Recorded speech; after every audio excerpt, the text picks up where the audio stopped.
this one. Oh, I like. Thank Hey, you. even though I missed it, I'll give you credit. That's a good hot seat.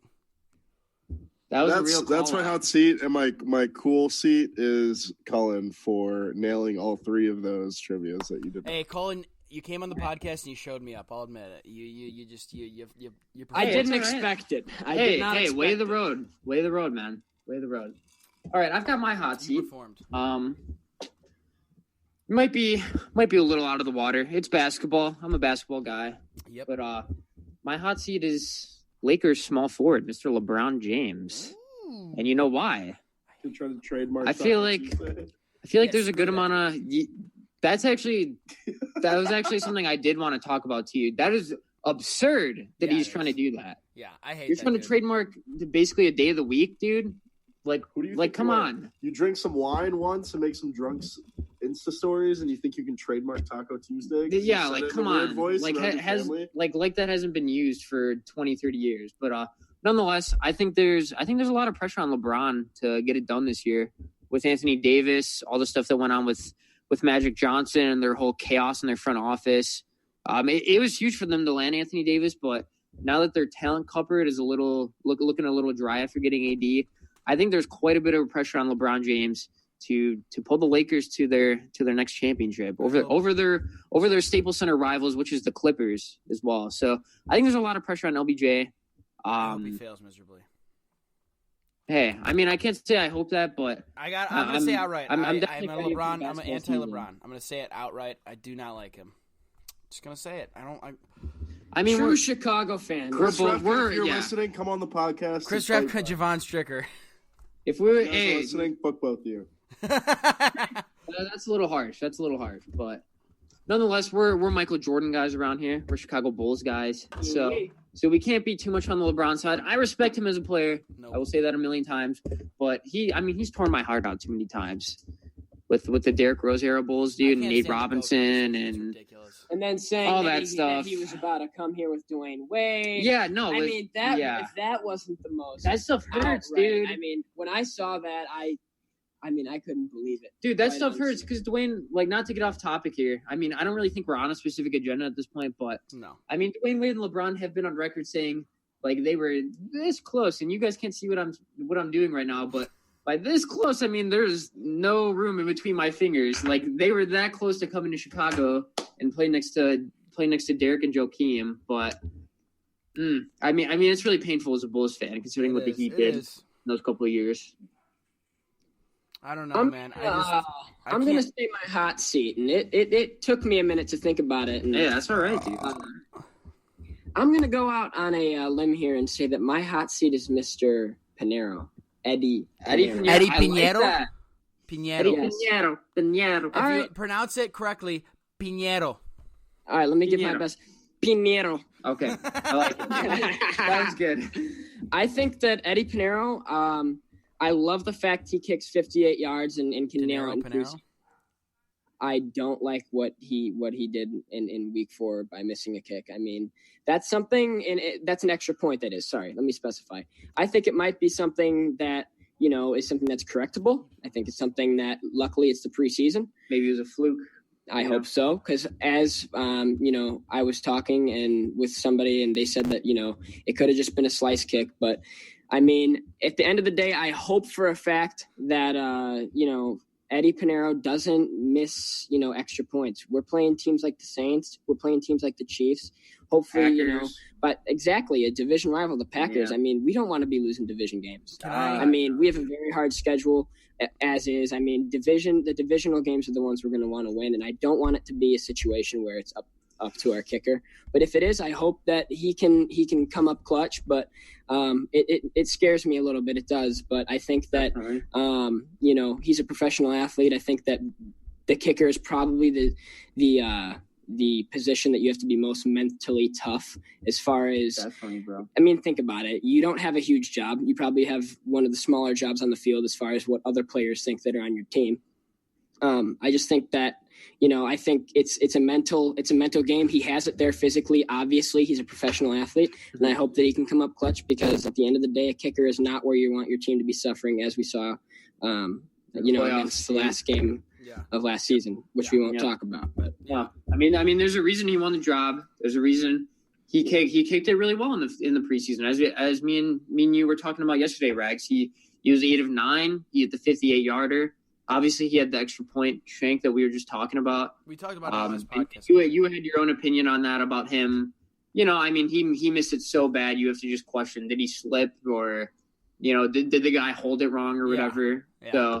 So there's definitely a few variables, but I mean, we'll see come Thursday, bro. I mean, I don't want it to come down to Pinheiro having to make a kick or something, but if he were to make a clutch kick, like that'd be a great confidence booster for him. Yeah, that'd absolutely. be a great confidence booster for the entire team, and it'd be a great confidence booster for all of us Bears fans too, sure. who just want to see the ball go through the goddamn upright. Literally though, like that's all we want. That's all. I have another hot seat if I can go again. Yeah, no, go for it. I have a We've all quick one. gone. I honestly just realized, and that my hot seat is Netflix. And you want to know why Netflix? Netflix lost Okay. Always Sunny in Philadelphia. The Office is going to be gone. Yes, Netflix lost Always Sunny. Netflix lost Friends. Netflix lost The Office. And they're going to be losing And me. Netflix lost The League, which And is the- yes, The one of League. the best shows of all time. Yash, The League is now on Hulu, so shout out to Yash, Hulu. honest to God, A, I'm glad you told me League is on Hulu because that is why our fantasy league is called The League, and I specifically made a trophy ours called too. The Shiva because I loved that show. But I lost The League, Always Sunny, The Office, and Friends. All right, they're all going to be gone soon. Now, and I really think that a lot of people are not going to want a Netflix subscription when... dude, those are purely- classic shows right there, It's bro. when it's going to be I mean, purely Netflix originals, which sometimes are just you can tell that they were made by a company that isn't really like a big brand company like NBC or something. yeah, it's not like Paramount or something. No, you and know, they're not bad, but like I really think Some of them are really Netflix. good, though. You got to give them credit. Some of them are good. No, No, for some of sure. them are good, yeah, but is amazing. honest to God, I bet you'll see a major drop when Friends and Office are gone, especially The Office.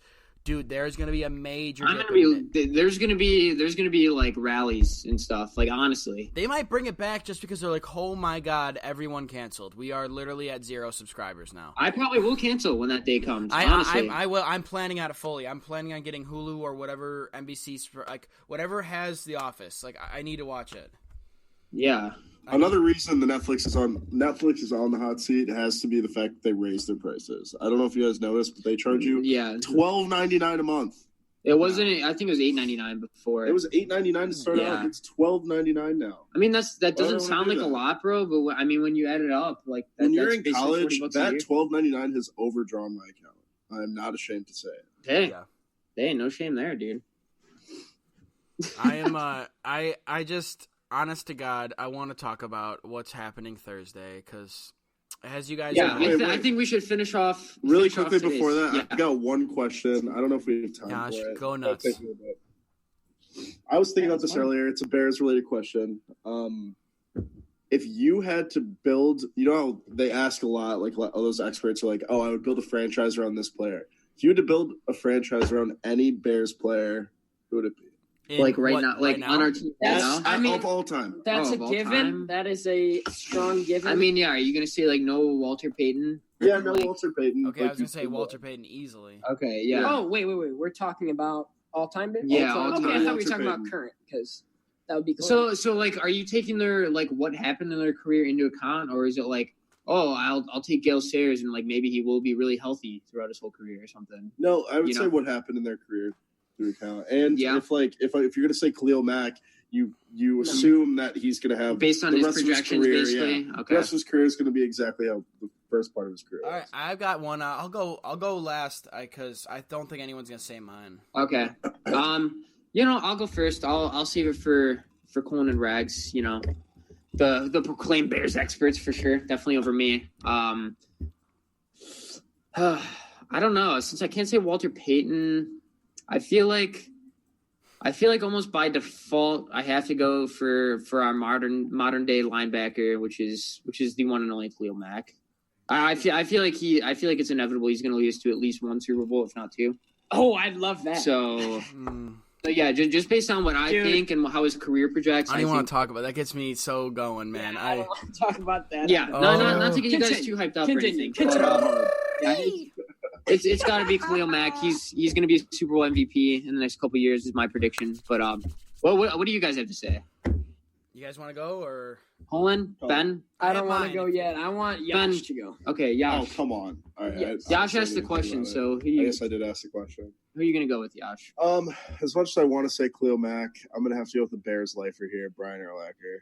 I mean, Okay. that was going to be one man of is mine, the face of the Bears. He franchise. brought us to Super Bowl, for sure. He did bring us to Super Bowl. They For didn't close it out, but Arguably, you could make an argument he's the best hybrid middle linebacker of all time, considering his speed and stuff. of all time, yeah. Colin? Definitely, bro. I would say that's someone you can build a franchise around pretty easily. Yeah. Colin, do you have yours or? I think I do. If we're talking, one question would be favorite Bears player of all time, because that's a little bit different. But favorite Bears player that you think is probably the best player, one that was at least top 5. I'm going to go ahead and say Dick Butkus, because I think he brought I like that.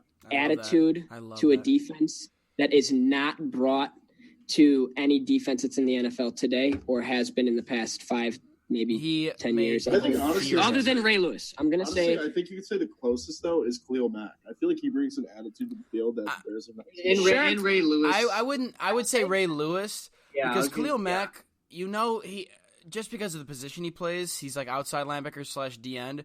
He's not going to be able to get to a place where he's going to just have an open field and just lay you out. Dick Butkus was on the border of dirty, where he just laid people out and punished. That's people. what I'm saying, and I like that. I like that a lot. But yeah, as far as what is my decision actually going to be based off of the question? Who would you build a franchise around? Right. I mean, it's what I gotta say. Walter Payton. He let us. No, you can't. No, you can't say Walter Payton. That's like saying MJ. Yeah, pretty much. That's the Bears version of MJ. If you don't have one ready, I can go. Realistically, okay. I'll go a little bit into the depth with this. Jay Cutler. Just kidding. But just kidding. Stephen A. You didn't say it. Yes. Cutler given an O-line, Jay Cutler's good, but I'm not going to go into that right now. I would say the next best would be Brian Urlacher. But what would I actually probably go with? Khalil Mack, obviously. The reason I say Brian Urlacher, I'll go into both why I said Brian Urlacher and Khalil Mack. I can't narrow it down. Brian Urlacher led our defense to a Super Bowl. Okay, whether we committed and we won or not in 2006, he led our defense to a Super Bowl. If we didn't have Rex Grossman, we'd have won that game. Let's just say it. That's discussion for another time. I feel like that's a whole nother breed. But as far as this question, I would say Brian Urlacher, because he brought us to a Super Bowl that I saw with my own 2 eyes. I say Khalil Mack. I mean, man, let's go back to week 1 of last season. I saw a graphic the other day on comparing what he put up alone compared to the Raiders defense last year. Yeah, and he literally had them in every category. even touchdowns. Yeah, it was so bad. That's unbelievable. So, yeah, I think that's a given. I mean, Khalil Mack, that's somebody, we signed him to a max deal, a deal I'd never seen before by a Chicago Bears player, to be quite honest. That was insanity. At least a deal that I could process in my own head at my age. But as far as Khalil Mack, I think, like Yash was saying, he brings an edge to a defense that I haven't seen since Brian Urlacher, quite frankly. And it's a different edge for sure. It makes you feel like we have a defense that can bring us, through the playoffs. Yeah. I mean, obviously, I think the biggest thing is Khalil Mack has proven to us multiple times that just him alone can change the outlook of an entire defensive scheme. Oh, yeah, absolutely. They took him away from the Raiders, and like Alex just said, that stat says enough for itself. And they brought him to a struggling Bears defense, and now I wouldn't say struggling. Top defenses in the league. Probably not struggling. They were top 10. On the brink of, being elite. Yeah. And he did that, and it just goes to show that man is a generational talent. He's a LeBron James. Yeah, I agree. And that goes with my player I'd start with my team with. So Who are you going with, Rags? You probably guys guessed that I'm gonna go with the defensive player. You'd be wrong. All right, this is a quarterbacks. Ooh. This is a quarterbacks league, as we know. And I'm gonna go with, given this player is as good in nowadays